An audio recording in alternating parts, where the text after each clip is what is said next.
మన ఆంధ్రప్రదేశ్ 1956లో ఏర్పడింది. అంతకుముందు మనం మద్రాస్ ప్రెసిడెన్సీలో ఉండేవాళ్ళం. ఇది మాకు తెలుసులే, తెలిసిన విషయం చెబుతున్నాడు ఏంటని అనుకుంటున్నారా? కంగారు పడొద్దు.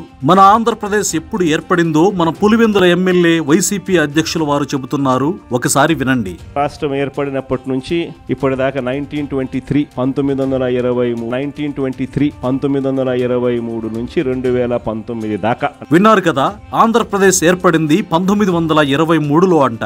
స్వయంగా మన రాష్ట్ర మాజీ ముఖ్యమంత్రి ఫస్ట్ క్లాస్ స్టూడెంట్ అయిన జగన్మోహన్ రెడ్డి గారు సెలవిచ్చారు. తాడేపల్లిలోని వైఎస్ఆర్సీపీ కేంద్ర కార్యాలయంలో పార్టీ విద్యార్థి విభాగం రాష్ట్ర కమిటీ సభ్యులు, జిల్లా అసెంబ్లీ నియోజకవర్గాల అధ్యక్షులతో జరిగిన మీటింగ్ సందర్భంగా జగన్ ఈ విధంగా తన విజ్ఞానాన్ని ప్రదర్శించారు.